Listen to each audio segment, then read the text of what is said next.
अस्सलाम वालेकुम, कैसे हैं आप सब। उम्मीद करता हूं सब खैरियत से होंगे। मैं आपके साथ बासित महमूद हूं और आप देख रहे हैं मेरा यूट्यूब चैनल किताबे ज़िंदगी। आज बात करेंगे साइकोलॉजी ऑफ इमोशंस और लॉ ऑफ पावर के बारे में कि ये लॉ ऑफ पावर और साइकोलॉजी ऑफ इमोशंस जो हैं ये कैसे काम करते हैं। इनके ज़रिए से आप किसी इंसान को कैसे कंट्रोल कर सकते हैं। किसी इंसान को अगर आप कंट्रोल करना चाहते हैं तो उसके इमोशन को हीटअप करें।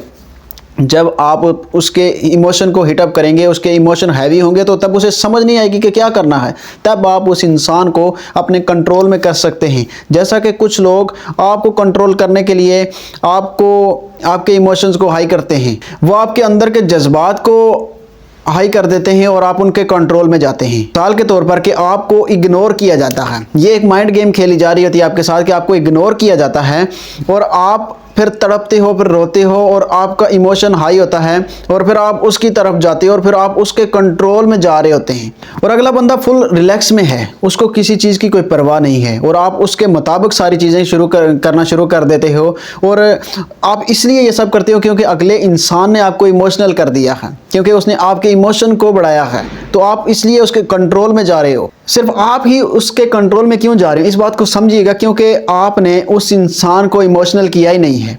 सिर्फ उसने आपको इमोशनल किया हुआ है, इसलिए आप उसके कंट्रोल में जा रहे हो। जब अगला बंदा इमोशनल होगा ही नहीं तो आपके कंट्रोल में कैसे आएगा? नहीं आएगा। तो आपने आज एक फार्मूला अप्लाई करना है कि फिश को पकड़ने वाला जैसे एक फार्मूला होता है, आपने वो अप्लाई करना है। वो कहते हैं ना कि फिश, अगर मछलियों को पकड़ना हो तो पानी को हिला दो। जब पानी को हिलाओगे तो मछलियाँ खुद ब खुद तैरना शुरू हो जाएंगी, आगे पीछे आएंगी और तब आप उनको जाल डालकर तो पकड़ सकते हैं इजीली। मछलियाँ पकड़ने वाले ने क्या किया? वो खुद खड़ा है, उसने पानी को हिलाया, उसने खुद कोई रिएक्शन नहीं दिया, उसने पानी को हिलाया, मछलियाँ खुद ब खुद हिलने लगी, उनको समझ नहीं आया कि ये क्या होने लगा और उसने उन मछलियों को पकड़ लिया। इसी तरह आपने रिएक्शन नहीं करना, आपने ये रिएक्शन करना बंद करना है भाई।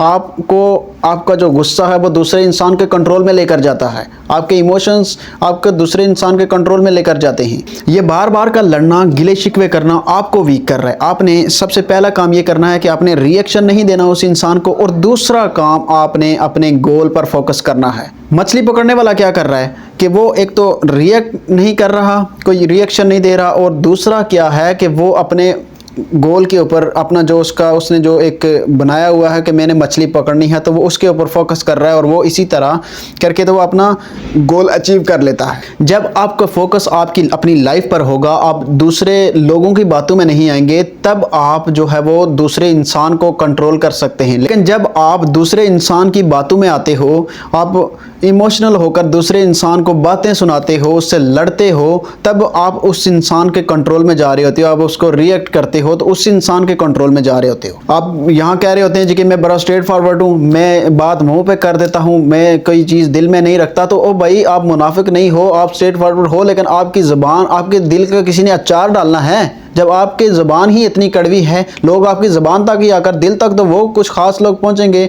जो आपकी ज़बान जिनको अच्छी लगेगी तो वो दिल तक जाएंगे। सबसे पहले तो आपकी ज़बान ही इतनी कड़वी है कि जिससे आप बात करते हो वही इंसान आपको छोड़कर जा रहा है, वो इंसान ही आप तक नहीं आना चाह रहा। आपकी ज़बान कड़वी है, इससे रिश्ते ख़राब हो रहे हैं। इस चीज़ को कंट्रोल करें, ये आपकी वीकनेस है, ये आपकी कोई क्वालिटी नहीं है कि आप सीधा बात कर देते हो कि भाई मैं मुनाफिक नहीं हूँ, मैं मुनाफिकत नहीं करता हूँ। भाई आप मुनाफिक नहीं हो, लेकिन इससे रिश्ते खराब हो रहे हैं आपके।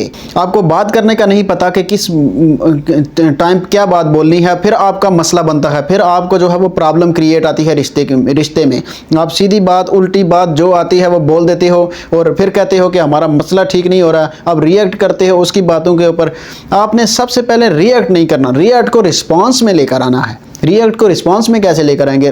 रिस्पांस और रिएक्ट में क्या फ़र्क? रिएक्ट में ये फ़र्क है कि किसी इंसान ने आपको जितनी ज़ोर से कुछ बोला, आपने उतनी ज़ोर से उसको बोल दिया। तो रिस्पांस ये है कि आपने थोड़ा सा अपने आप को जो है वो स्टेबल किया। पहले आप पानी पी लें। उस टाइम कोई अगर कुछ बोल रहा है, आपको गुस्सा आ रहा है तो आप पानी पी लें। आप 1 से लेकर गिनती करना शुरू कर दें। या 100 से आप पीछे आ जाएं, गिनती गिनना शुरू कर दें, ताकि आप थोड़ा सा जो है ना वो संभल सकें। फिर उसके बाद उसको सोच समझ कर उसके ऊपर जवाब दें। आपने रिएक्ट की जगह रिस्पांस की तरफ आ जाएं, फिर देखें कि वो इंसान कैसे आपके कंट्रोल में आता है। वही इंसान जो आपके कंट्रोल में नहीं आ रहा, आपकी बात नहीं मानता और आपसे दूर जा रहा है, आपको तड़पाता है, वही इंसान आपके कंट्रोल में आएगा और आप अपनी लाइफ रिलैक्स होकर जीना शुरू कर देंगे।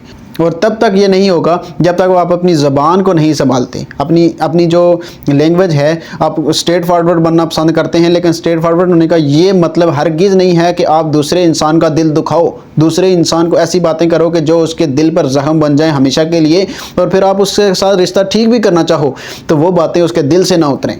तो ऐसी बातें नहीं करनी आपने। तो उम्मीद है आपको मेरी वीडियो पसंद आई होगी। अपना बहुत सारा ख्याल रखिएगा। अल्लाह हाफ़िज़।